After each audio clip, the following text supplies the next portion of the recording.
You surprised, Mel? Or no, not at all. I knew they liked Webb. We knew they liked Francis and J.D. Williams. They didn't expect Webb to be here. They thought the Bears would take Richmond Webb with the 6th pick overall. They haven't gone for offensive linemen going back to the Roy Foster days, and they knew they had to start developing that position. You have to look at the offensive line. There's only 4 offensive linemen: Webb, Brostick, Owen Eby, and Iowa State's Keith Sims that figure in that first 1 or 2 rounds. They figure with that 2nd-round pick, they may be able to get a linebacker that can help them at that point, and maybe even a corner, but not an offensive lineman. So I think that's what Tom Heckert, Don Shula, Roy believed, that this was a value pick. Obviously, Webb's performance at the Senior Bowl elevated him into a top 10 position. I should correct something that I said earlier. Of course, Blair Thomas, running back, went with the 2nd pick of the Jets. We've kind of assumed that for a few days now, or almost a few weeks now.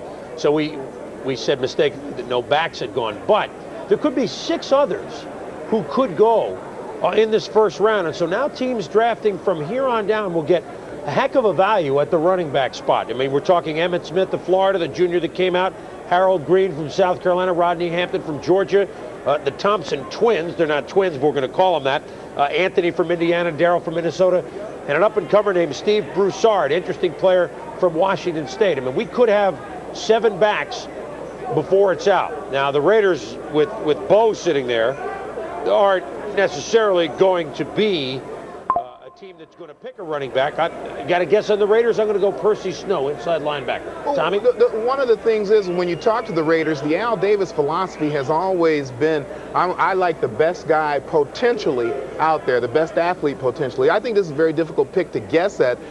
He's going to look down the list and see who I think is going to be the best player. As they told me, a few years ago, they got Henry Lawrence, and he said at the time he wasn't the best player, but we projected him 2 years down the road and said this is where we think he's going to be. All right, so the Raiders are up next. They have about 7.5 minutes to go. He's dressed in a blazer, but there's somewhere on Pete Axthelm's clothes, there's some silver and black somewhere. Let's go down to Atlanta, Sewanee, Georgia. He's at the Falcons headquarters, but Axe has some insight on the Raiders. Don't you, Pete? Well, thank you, Chris. Before we get to the Raiders, I also have my Aqua outfit on hand to talk about the Dolphins for a moment. A lot of fans are already, the ubiquitous talk shows in South Florida are buzzing with people saying they didn't go for defense, they need so much. Well, that's the point. Don Shula told me this week, we do need so many holes to fill that we just have to go for the old cliche and take the best guy available. So they get Webb, and Marino, as Joe said, he's developed that great quick release, and it gets quicker every year since Dwight Stevenson went down. The line began crumbling. John Sandusky, the offensive line coach, may be the one guy who's even happier about this pick than Dan Marino. Going to the Raiders, a sigh of relief may have been heard from the Coliseum or from Al's headquarters when that pick was made, because the Dolphins love J.D. Williams, and so does Davis. Al has such a history of great cornerbacks, and this kid can fly. I look for J.D. Williams to be in the silver and black. Chris? All right, Axe, and that certainly would make some sense too. I mean, we're in the part of the draft where you know who the 5 or 6 or 7 guys are going to be, but J.D. Williams and Alexander Wright, Mel, they're probably the fastest 2 in the draft, correct? Oh, definitely. J.D. Williams at the Combine ran a 4.29.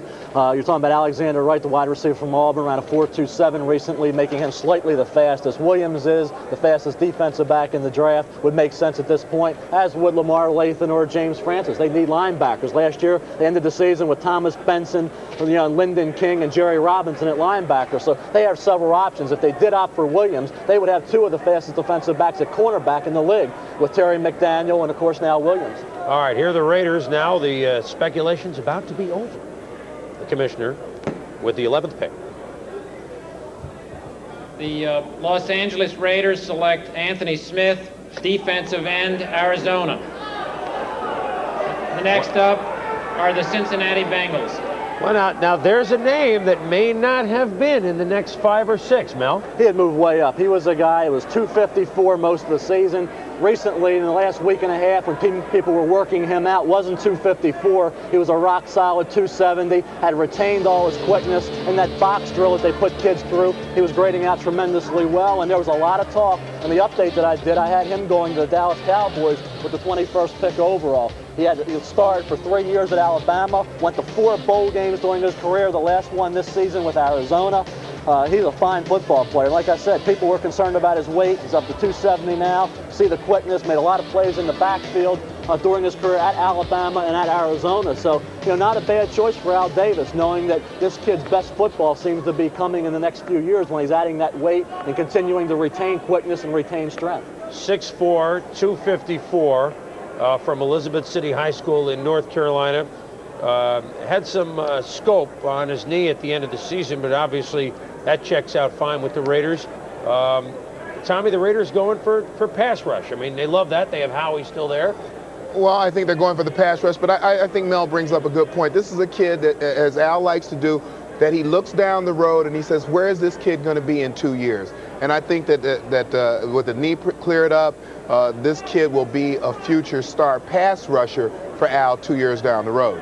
And this is a team that is talking about getting Lyle Alzado back. We'll have time to kick that one around as the draft continues here. 6.5 hours of live coverage from New York. Next up, the Bengals. We'll be back. I mean, what do I need a computer for? I'm not an accountant. But why should I be the company guinea pig? Why do I need one now? I've done fine without one. Can you imagine me working on a computer?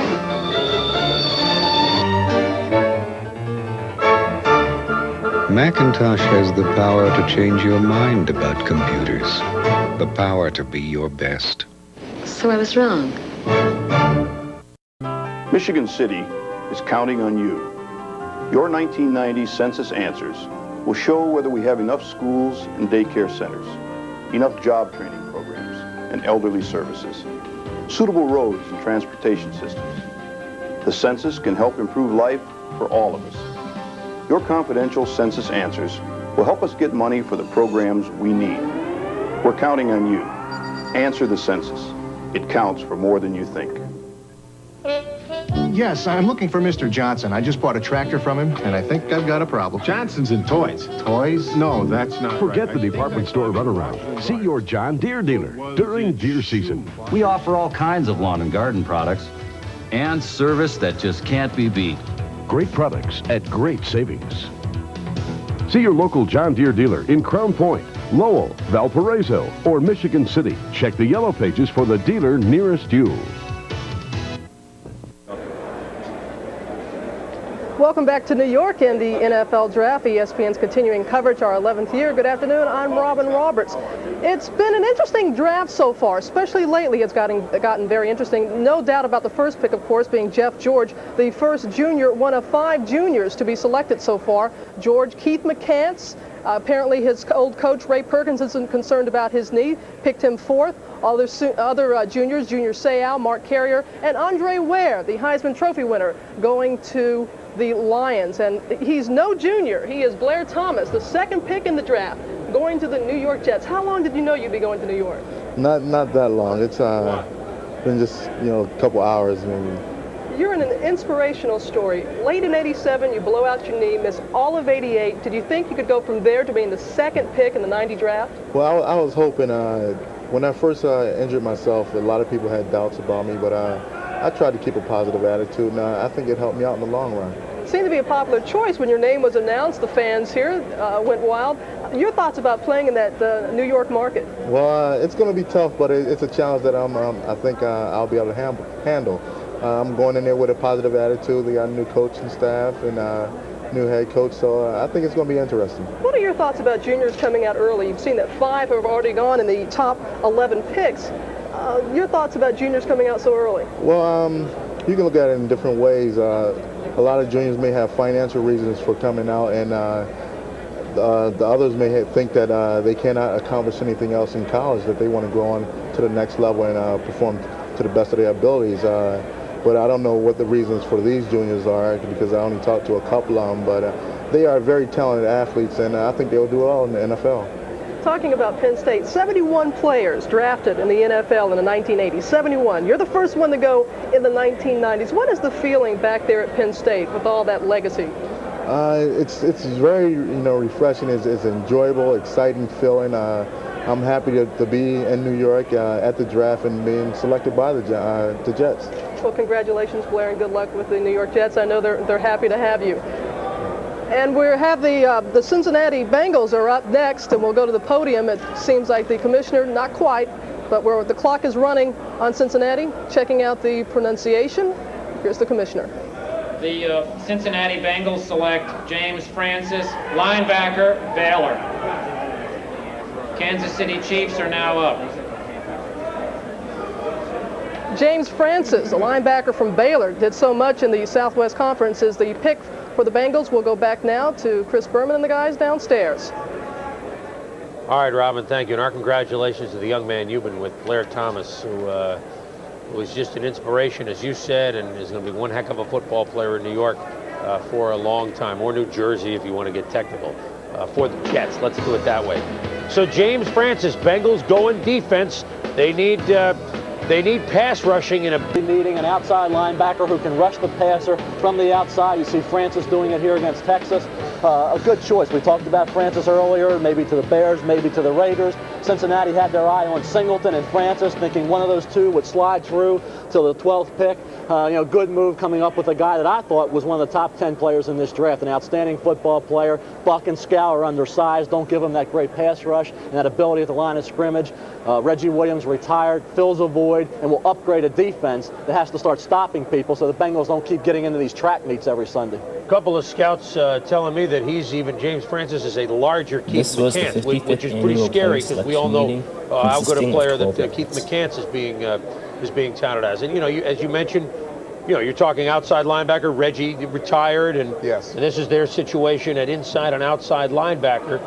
And the Bengals certainly need to upgrade there. They're also concerned a little bit about running back, and they may be able to address that. The fact that Icky is not responding to there still is a question about his rehab and his knee. But back to the Bengals defense, we know they can score points if they can prevent a few. Yeah, I think that this is a great choice for him. In the last couple of weeks when I talked with him, all they talked about was James Francis. That's who they were interested in. The guy he's not a bigger Keith McCants. He's a tall guy with long arms, and any tall guy with those long arms, I guess the greatest who ever did it was Ted Hendricks. But the guy gives you a lot of extras in pass coverage. He's going to give you a lot of extras as far as blocking kicks. This was a great choice for the Bengals, and they will address the running back problem probably in the next round. And if the Cincinnati Royals ever come back to town, they should know that James Francis played some basketball on the Baylor teams and went to the NIT and the NCAA. That just in case they do come back to Cincinnati Gardens. We'll be back to New York in a minute.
ESPN baseball tonight.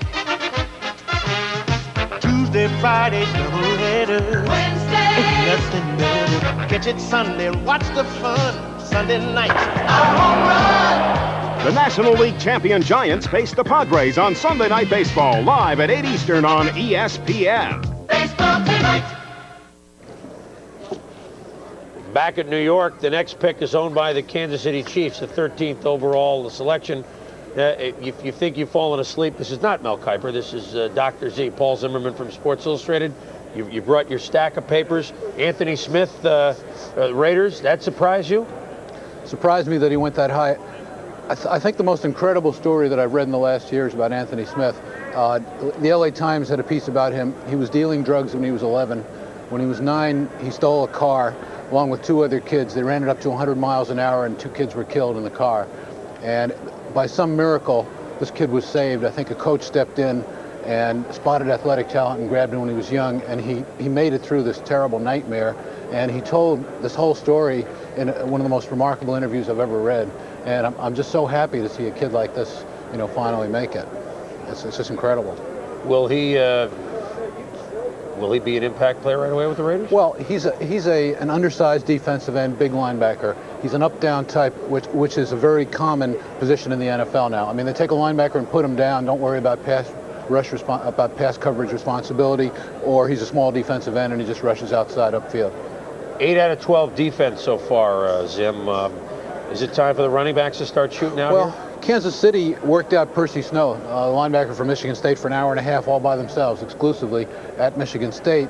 And when I talked to Carl Peterson, I said, but you got all these running backs. I mean, you got to get Harold Green, you got to get Emmitt Smith, this guy, that guy. And he said, you win with defense. Now, this is either a cliche to set us up or they're really going to take Percy Snow. Guys, are you surprised the 8 out of 12 defense so far, Joe? No, not when you look at the teams. You got to remember, look at where they're drafting. The poorer teams draft first. And usually they're the teams that, with the old adage that Carl Peterson says, you win on defense. You do win on defense. And when you're not winning, it's probably because your defense isn't very good. Doesn't surprise me at all. A couple of locks in this one. Keith McCann's going to Tampa because of Ray Perkins, and Andre Ware going to Detroit. Those were givens as far as I was concerned. Everybody else is drafted on need, so really no surprises, I see. And Tommy, outside linebacker, that kind of position that Z talked about here, the up and down guy, the defensive end slash outside linebacker, there are a lot of, and there are more yet that we'll hear from in this round. So much versatility in this draft. Lamar Latham still out there left. I think that we may see another defensive player go. It's not just a cliche. You do win with defensive player in there. I don't think there's been a better defensive crop available for front seven people, those linebacker people, in a long time.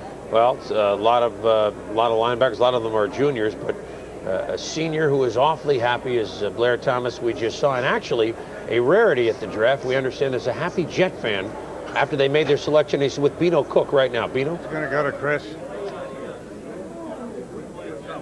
Oh, how are you?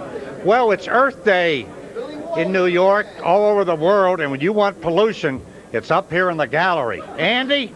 How are you? 2 years ago you were here.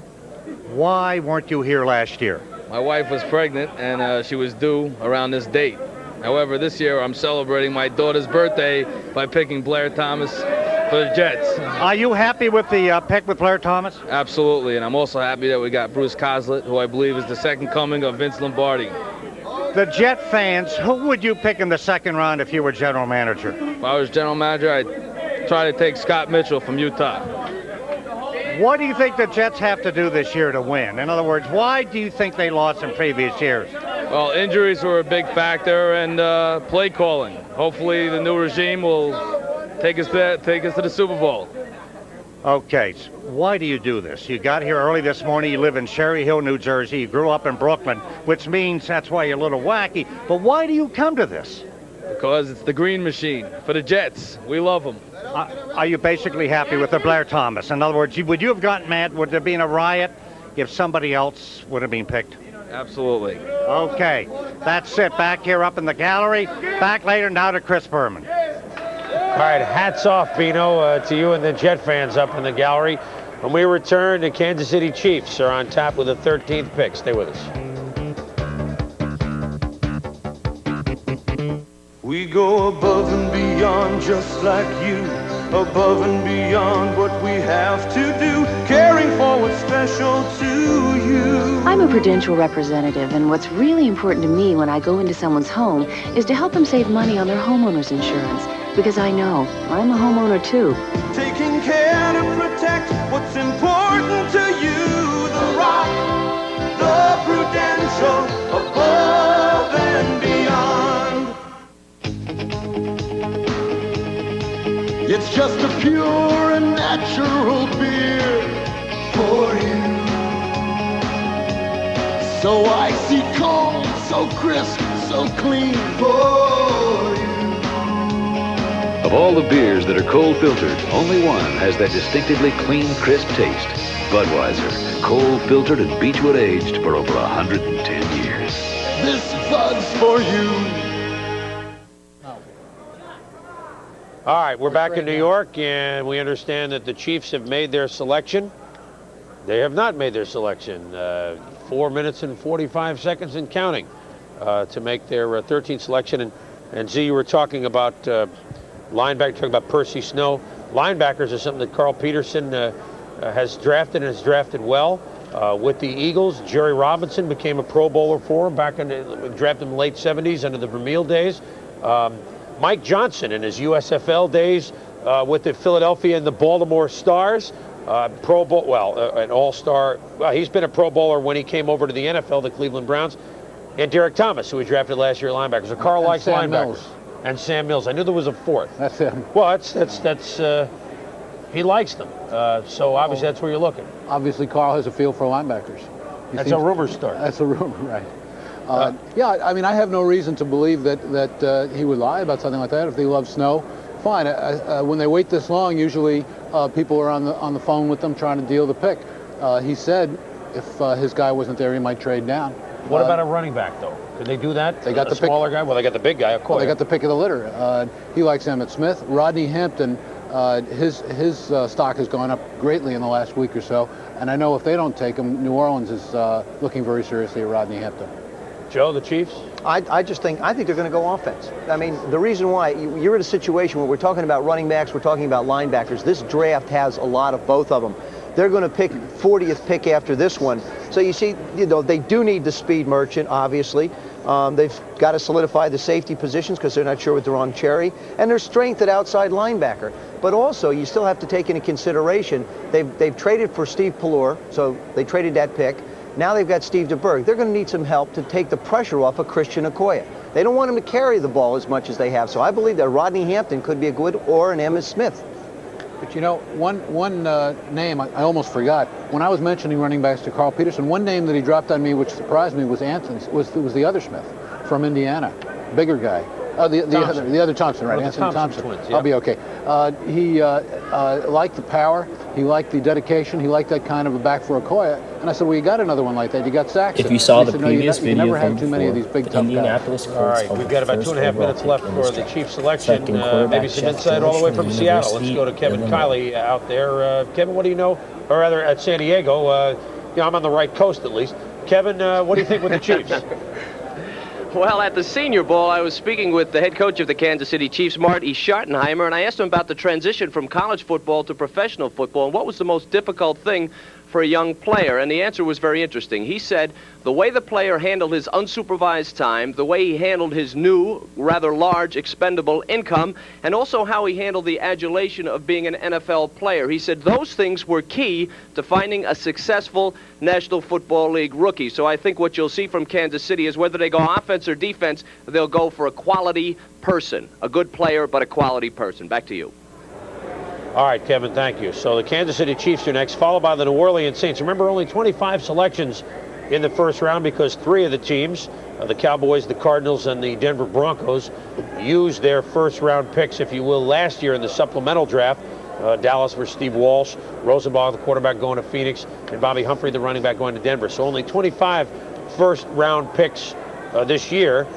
And it's a draft in which, unlike other years, because of all the juniors going in it, that you're bounding, that everybody feels you will get a what is scouted to be a first-round player in the late first round, early second round. It's a deep draft, and so some of the teams drafting early second round with the only 25 picks in the first round really get some quality guys. I think you really hit the key here, Chris, because it's a quality draft. But as far as the impact players go, there are only 1 or 2 that I think will come out of that first round to really set the league on fire. As we saw Aikman make an impact in Dallas. Forget about the record. He matured a lot, improved a lot. Derek Thomas, Bert Grossman, Barry Sanders, Deion Sanders. These guys came in and really made impacts. Who were they this year? I don't really think they're. I think Andre Ware is a guy who's going to make that kind of an impact.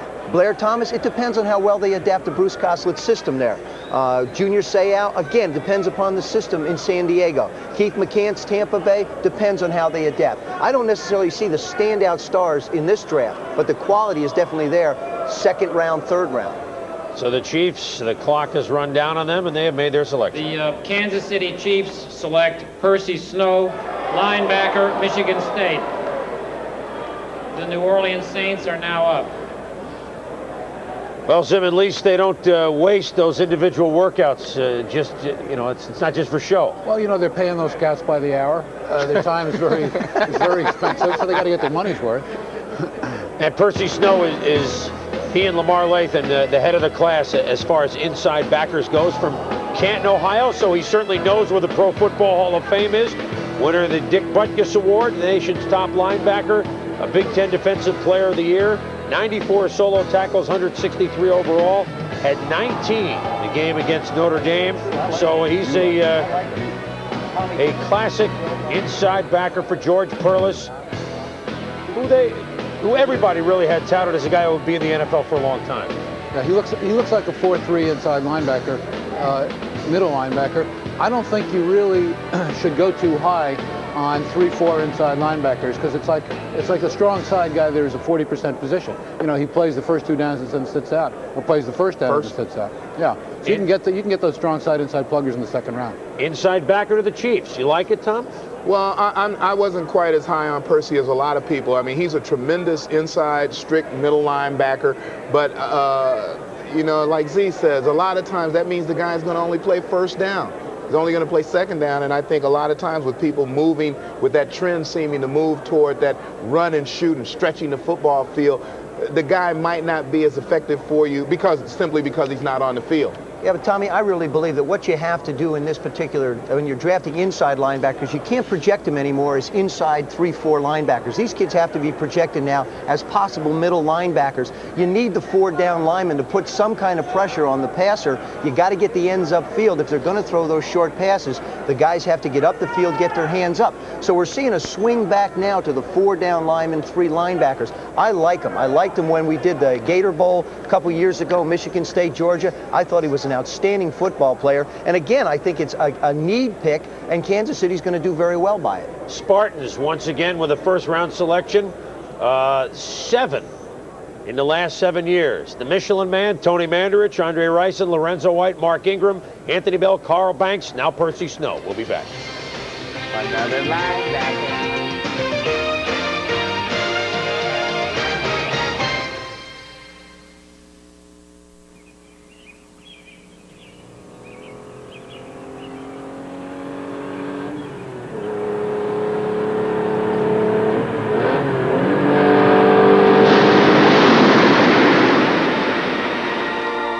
Michelin high-performance radials. Everything you'd expect from a Michelin, only faster. Michelin, because so much is riding on your tires. You've been spending your lunch hour browsing the computer literacy bookstore? That's correct. Then you're obviously familiar with this machine here, the Hewlett-Packard Vectra PC. Not at all. You're not familiar with this? Nope. And you're a chip designer? That's what I am. And you've never even heard of the Hewlett-Packard line of PCs? Well, I thought HP made other kinds of computers, but not PCs. Huh. Are you sure you're a real engineer? Yep. I only see one pen in your pocket. You're not just impersonating an engineer, are you? There is a better way. Hewlett-Packard. Buy Hewlett-Packard PCs and get a free HP printer. One airline has had the best on-time record for as long as records have been kept. American Airlines. And when an airline runs on time, its planes must run with precision. That's why American requires 11 man-hours of maintenance for every hour of flight. Because being dependable in the air means being demanding on the ground. American Airlines, the on-time machine. Why should I have to wait a week for my dealer to fix my brakes just because I own a foreign car? For foreign car brakes, Midas gets the job done right and right away. I wouldn't settle for anything less than the right parts. Midas stocks the right brake parts for practically every foreign car. So I went to Midas. Midas brake technicians are trained experts. That's why we guarantee every brake shoe and pad for as long as you own your foreign car. Nobody beats Midas. Nobody. Back at the draft here in New York, the New Orleans Saints, the next selection, they picked 14th. We've gone past the halfway mark of the first round with only 25 picks. Last couple of years, we've had a player on with us, Thurman Thomas a couple of years ago, Robert Massey last year, who ended up being a Saint, oddly enough. Guy who may go in the first round, may go in the second round. It's a heart-wrenching day for guys like this. This year, It's a young man. I do mean a young man. He's only 20 years old. Defensive tackle from Pitt is Mark Spindler, and he's at Spindler's Lounge, owned by his dad in Scranton, PA. The guy on the right is not Mark. He's a little bit slighter. That's Jimmy Roberts. Hi, Jim. How are you, Chris? Happy Earth Day to you, and welcome to Spindler's Lounge in Scranton, Pennsylvania, which is really actually a shrine to Mark Spindler, number 93, the defensive tackle from the University of Pittsburgh. We join him now in Spindler's Lounge, and you've had a chance to look at half of the first round go by. If you tell me you're nervous, I won't believe you. Yeah, you know, I think everybody at this point in time is a little nervous, you know, except the guys who got drafted. You know, I'd like to congratulate all those people. You know, they're really happy right now. You told me yesterday that if 2 or 3 guys went ahead of you, you wouldn't be surprised. A couple of those guys are off the board now. The only one that's remaining that you mentioned was Ronaldo Turnbull. You must be optimistic, a little mixture of fear, anticipation. You know, like I said, if I have any problems, they're good problems. And, you know, Ronaldo, I'm sure will go within the next couple picks, and hopefully I'll be able to follow after him. But, you know, I'm just going to sit back and relax. Like I said, Cortez Kennedy, and I figured Ray Agnew would go off, and they did early. And, you know, and I think they deserve to go off as early as they went. And, you know, I'm just going to sit back and try to relax a little here and, you know, and see what happens. Anybody talked to you in the past week? Or actually, I'm sure people have talked to you in the past week. Who's talked to you? Who have you had conversations with? Well, I talked to Seattle. They gave up their pick already. New Orleans, Green Bay, Dallas, you know, Philadelphia. I think they're all show a little interest in me. So, you know, hopefully I'll get off here in the first round. If not, you know, early second. But I'm sure, you know, I'm pretty confident. I hope I have the opportunity to get off in the first round. But if not, you know, like I said, I might have problems, but I have good problems. And I'm, you know, just happy to be drafted, go to the National Football League and do what I do best, play football. You talked about, and we talked about this earlier, about the prospect of a wage scale next year for rookies in the National Football League. You heard Fred Edelstein say earlier that perhaps that was one of the factors that influenced their first decision in taking Mark Carrier to Chicago. Was that something that influenced your decision in coming out early this year? Well, I'm sure it influenced a lot of the juniors' decision, but I don't think that was the biggest key for everybody to come out. You know, I think a lot of juniors felt they had good years, which they did, and they can help their families out financially, and why stick around when you feel you're just as good as just as good as all the other players entering the draft? You know, it just goes to show, for example, that you know you have a few juniors already in the top 10 picks, and you know, I mean, we're just football players like anybody else. You know, they might have a year or two, but that doesn't make any difference. All right, well, that's going to about wrap it up right now. Here in Scranton, Pennsylvania, we're going to take you across the country to Irving, Texas, and Chris Myers, who's at the Cowboys training facility. Chris? Thanks, Jimmy. And the Saints, of course, are hesitant at this point about drafting juniors, not only because of age and inexperience, but because of limited playing time, and also the fact that they feel they were somewhat burned by Ironhead Hayward, also out of Pitt 2 years ago. In fact, recently, Saints head coach Jim Morris said that he has to watch his weight and get his act together, and Hayward has been very, very upset by that and has been a major disappointment for the Saints. They are in desperate need of defensive line help. Of course, not desperate enough to make a deal with the Cowboys. Dallas attempted to trade up, offering Danny Noonan with the Saints. They turned that down. So now the Saints will be looking for someone like Ronaldo Turnbull, possibly, or maybe James Williams at the corner. We'll have more on the Saints later on. Right now, let's go to Fred Edelstein in New York.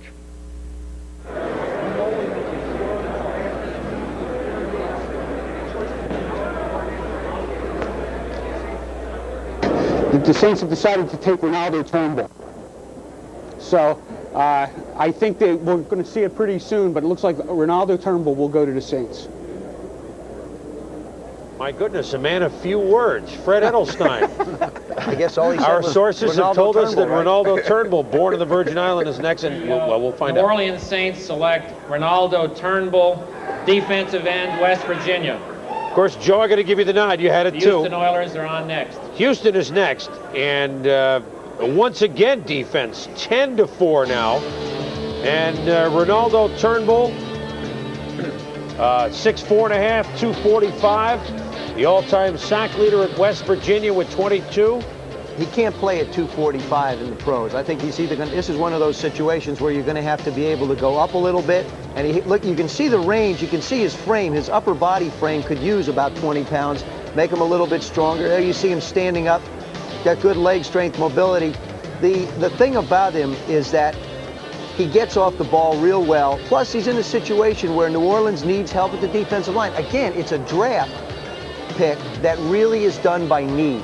They've got to have the help at the defensive line position. You know, I think it's interesting here, Zim, is that, again, I mean, the 14th pick overall, midway through the first round, obviously he's an outstanding player.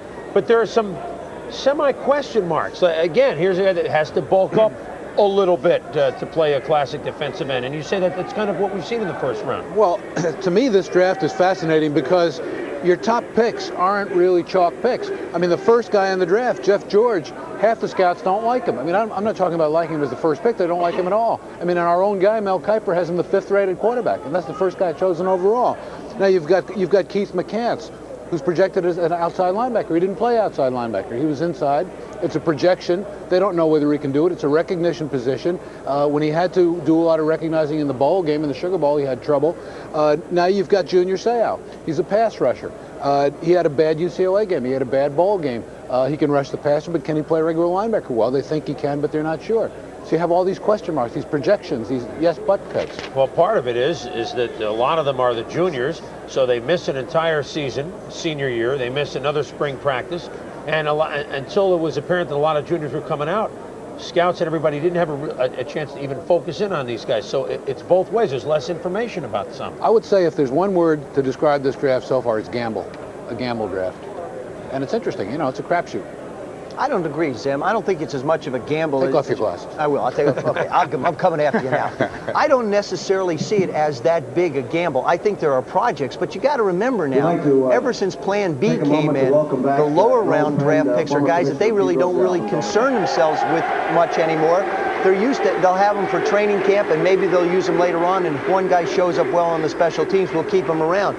These kids are more than just gambles. They're projects, but not real gambling projects. These guys are 75, 80% able to contribute right now, move them up a little bit more, and they'll be able to play 8, 10 games through the course of the year. Toughest situation they're going to have with these kids is signing them.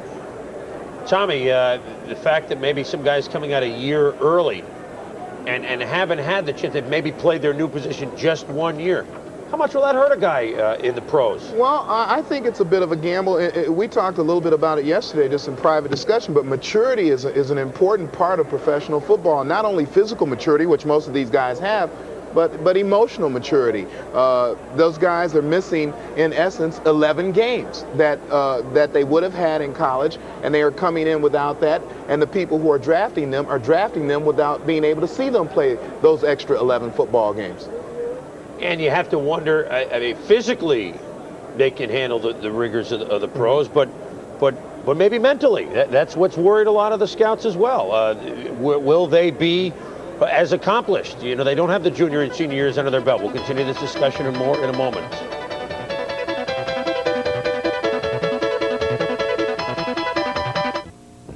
Hello, this is Dennis Hirsch from Hirsch Ford Lincoln Mercury. We're having a sale on Rangers and Bronco 2s. Through a special purchase of limited run trucks, we can offer you the best truck bargains I've seen in years. During this sale, you can buy a new 1990 Ranger XLT loaded with equipment including air conditioning for under $9,000, or a new Bronco 2 XLT with air conditioning, power windows and locks, and loads of extra equipment for under $14,000. That's a savings of about $5,000. We cannot duplicate these trucks at these prices.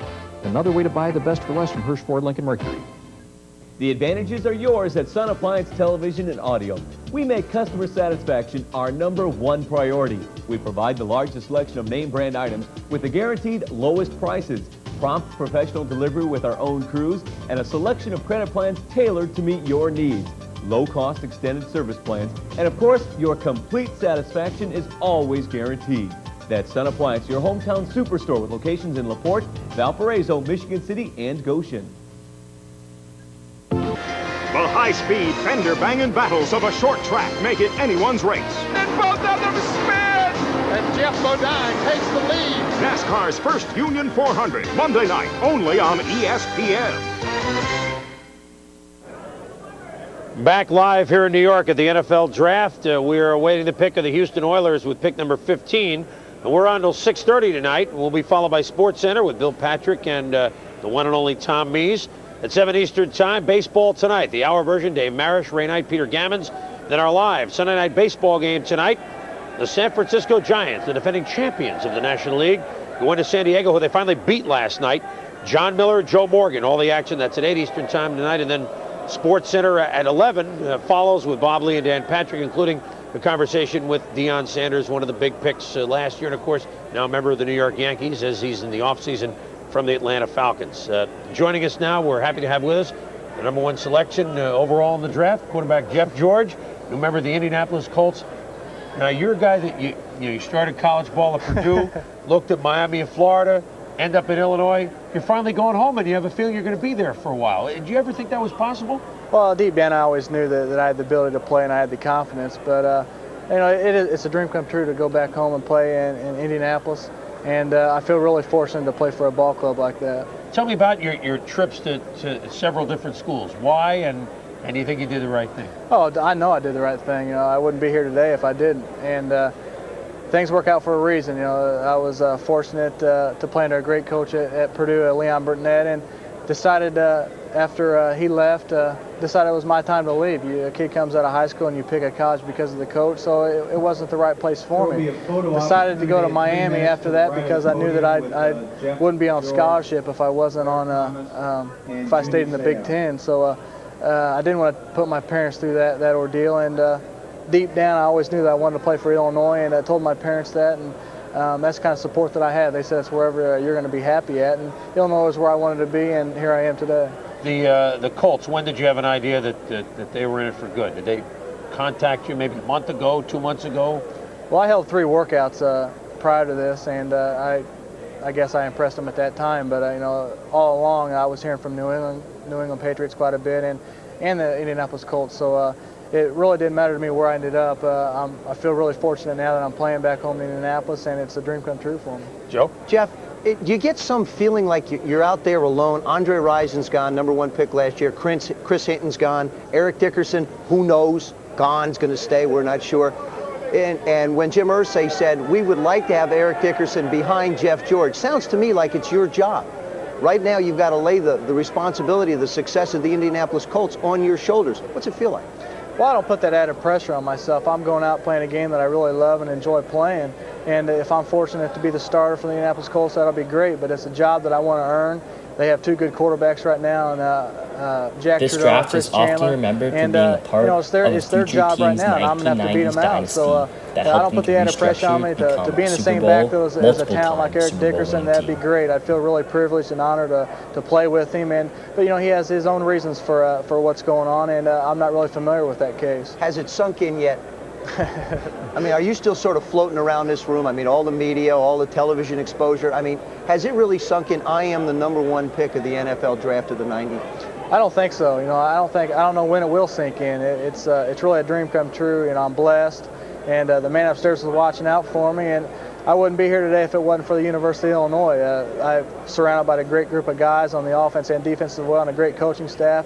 So if it weren't for those guys, Jeff George wouldn't be here today. I'll tell you when it'll sink in. When you go to the bank and cash that first check, and you get that deposit statement, it's going to say, yeah, I guess I was a number 1. That's right. Jeff, do you sense an immediate change, and if you could talk about it just for a second, in pressure from college to what you've experienced the last, say, 24 hours? Well, like I said before, I don't put the added pressure on me. I've been under pressure all my life, and there's always going to be critics out there saying whether you're good enough to play or not, and you really can't worry about that. It's made me better as a person on the field and off the field as well. I grew up quite a bit in the years in college, and I know I'll benefit by it in professional ball. We want to come back to you in a minute, Jeff. We got a couple other things we want to run by you, but right now the Houston Oilers are up in their first selection, and you got to think maybe Jack Pardee takes a guy he knows who he coached in college, Lamar Lathan, inside linebacker. The Houston Oilers select Lamar Lathan, linebacker, University of Houston. The Buffalo Bills are now on the clock. And the Bills are next to Lamar Lathan, inside linebacker. That's a great story. He goes to his college coach, Jack Pardee, and the Buffalo Bills can't believe their good fortune because the cornerback they really want, J.D. Williams, is there. So I know the Bills have 14 minutes and 40 seconds, but I'm going to fall out of the chair if they don't pick him with their next one. Lamar Lathan, Wharton High School in Texas, 6'3", 237. Had a car accident in July and missed most of '89 except for one game with a knee injury. But he's fully recovered, just about fully recovered. They expect him to be just there when the training camp opens in July. An '88 had 103 tackles, 60 of them solo, and He's a guy, Tommy, that maybe you had at the inside rated ahead of Percy Snow. You like the way he played? Well, I thought Lamar Latham was one of the best inside, obviously, but his lateral pursuit seems to be a little bit quicker to me than a Percy Snow. I think this guy is a little bit more versatile. Another one of the outstanding linebackers, though, in the first-round crop this year. While Jeff is still with us, let me just ask a couple other things. You know, fighting Illini. Now, literally, you're going to have to be that with Jack Trudeau. Do you know him and Chandler? Did you know them yet? I mean, that's, I guess, competition is what makes an athlete in the game great. You know what you're up against. Oh yeah, like I said, you know, they're good ones in Indianapolis. They're a good talent, and they can step right in and they can play wherever. And I know Jack Trudeau a little bit from being from Illinois. And I've talked to him. He's a great guy.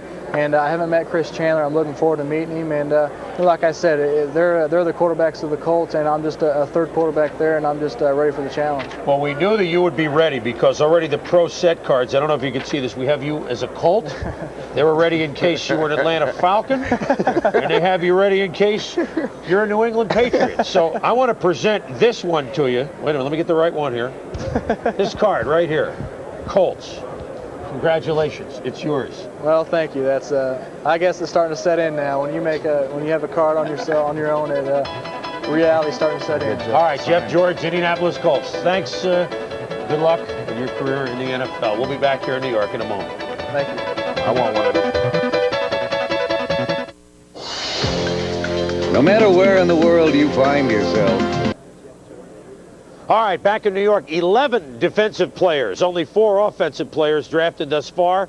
Lamar Latham, inside linebacker from Houston, now goes to the Houston Oilers.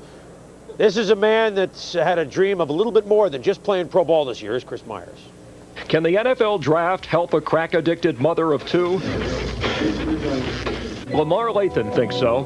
He's one of the top linebackers coming out of college early this year, a projected first-rounder from the University of Houston. But he's more concerned about his 25-year-old sister, who has an admitted drug problem. Once a person admits they have a problem, they're probably like 50% on their way to road to recovery. And she has admitted the problem.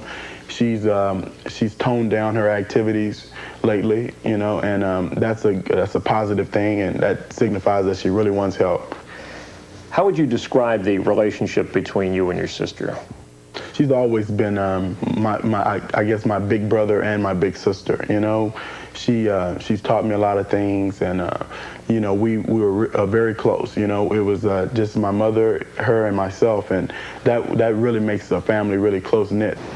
Gloria Ann preferred not to be interviewed or appear on camera, and that's understandable. Life hasn't been easy for the Latham family here in Wharton, Texas, about 60 miles south of Houston. While Lamar was growing up, his father was rarely around. Now he hopes that his sister will be there for her children. He figures if he can come up with the necessary funding to put her in a reputable rehabilitation center, then at least that's a start. I really want to help my sister out, you know. I think I owe her that much, and the really big thing about that is that I have 2 little nephews that are darling little boys. They're, you know, great. They're going to be good, you know, good people, and I just really want them to get their mother back. Latham is in a hurry to sign a pro contract. He plans to take out a loan to pay for his sister's recovery and then pay it back with his expected NFL bonus. He's so eager he intends to report to the team that drafts him immediately. He'll work out with the club whether he has a signed contract or not. You have a much stronger negotiating position if the guy is there and showing every day exactly what he can do. Plus the fact that he's learning. See, now he's got a chance to, from the first day of camp, hey, I know the system. So far, Latham has tackled adversity head-on. He broke his sternum in an auto accident, but recovered in time for the Cougars' '89 opener. After 1 game, his senior season was over when he blew out a knee in practice. Adversity truly builds character, and this type of thing in my life, I think has only made me stronger. When he was healthy in 1988, he made 60 solo tackles, had 43 assists, and blocked 3 punts. He's been described as a bigger Jack Ham. At 6'3.5" and 250 pounds, Lamar Latham believes there are few his size with his quickness. He has at least one other believer, his sister, hoping for a successful beginning in the NFL and a happy ending in Wharton, Texas. Chris Myers, ESPN. And there is a man that I think everybody is rooting for, and certainly Jack Pardee, drafting him at Houston, knows exactly what they have. And here come the Bills, and you know with Derek Burrows having to retire with the neck injury, you know where they're going. It's corner. The Buffalo Bills select James Williams, defensive back, Fresno State. Pittsburgh Steelers are now on the clock. I think the Buffalo Bills are pleasantly surprised that the top-rated corner in the draft, J.D. Williams from Fresno State, is still there, Mel. They had some other people in mind, and they just figured that he would not yet be around. Started his career as a wide receiver, but last year had 58 tackles, 5 of them for losses. So here's a guy at the corner that can do more than just defend passes. 39-inch vertical jump, 11 career block kicks, the best pure corner in the draft, and he can flat out fly. That's the key, the recovery speed, the ability he has to play man-to-man in the NFL. And of course, you look at the Buffalo Bills, losing Burrows, as you mentioned, Chris, Kirby Jackson filling in a cornerback, wasn't able to cut it with that guy at that position. They want somebody opposite Odoms, to play that position. And of course, J.D. Williams is the man they wanted. Obviously, Agnew was another guy they considered. They didn't expect Williams to still be here. Very fortunate that he was. Yeah, and he and Alexander Wright, the wide receivers, they the fastest two in the draft? No doubt about it. They're both under 4.3 consistently. Alexander Wright still on the board. Reggie Rembert still on the board. No wide receiver has gone yet. And running backs. Emmitt Smith, is it the agent situation that's pushing him down? Rodney Hampton, Harold Green, Darrell Anthony Thompson, Dexter Carter, Steve Broussard, a plethora of great running backs still on the board at this point. All right, let's maybe talk running back real quickly, because except for Blair, they're all there. Now, we said, and I thought that it would have a chance, and maybe it still does, as many as 7 could go in the first round. Now it doesn't look like it. Coming up yet to draft in the first round, guys, are Pittsburgh. The Packers have 2 straight selections. Then Atlanta. Now there could be a place. Dallas, Philadelphia, the Rams, the Giants, and the 49ers. Any thoughts on who might go for a running back, guys? Joe, you... Yeah, I think, in all honesty, I think Atlanta is in a position to take one. Dallas is in a position to take one. New York Giants, I think, really need a running back. Now,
who was your favorite pick in this 1990 NFL draft? The San Diego Chargers actually had the most draft picks in the 1990 NFL draft, selecting/drafting 17 players. Outstanding.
Thank you all for watching this video, and thank you all for watching this video series. What a draft this was.